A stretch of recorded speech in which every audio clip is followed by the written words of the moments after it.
edad na 41, paano kaya niya na-maintain ang figure na pang beauty queen? Ngayong umaga, muling sasabak si Alma Concepcion sa question and answer portion. Hindi ko alam yung mga tanong dito, so I'm sure masu-surprise ako. So, kunwari beauty pageant ito.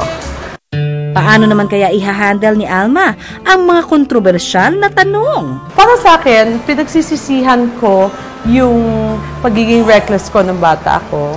At age 20, naging curious ako sa mga bagay na bawal naman. Naging hudyat ito ng matinding pagbabago sa kanyang buhay.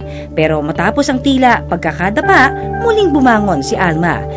It will start from fun and then mapapansin mo after how many years, pababa ka na ng pababa. So why would you experiment on a quicksand na alam mo namang lulubog ka ng lulubog?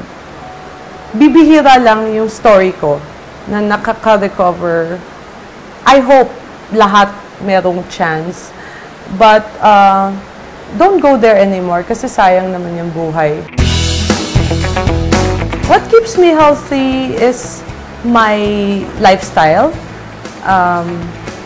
Eating right is part of my lifestyle. Exercising is part of my lifestyle. Ako kasi talaga nade-depress ako pag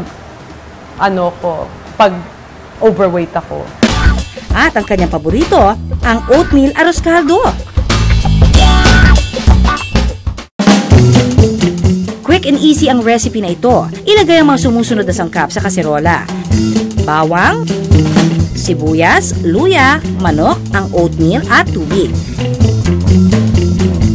Tsaka isa lang, haluin ang mga sangkap hanggang sa kumulo.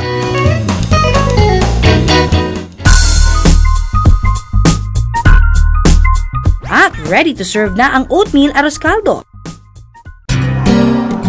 Mahalaga para kay Alma na bantayan ang kanyang kalusugan, lalo na't dati siyang may epilepsy.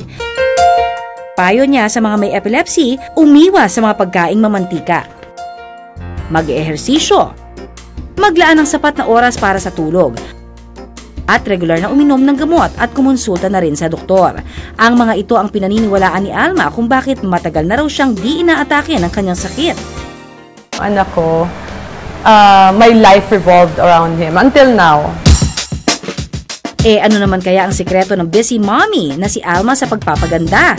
Para sa kanyang night regimen, naglalagay si Alma ng cream at toner.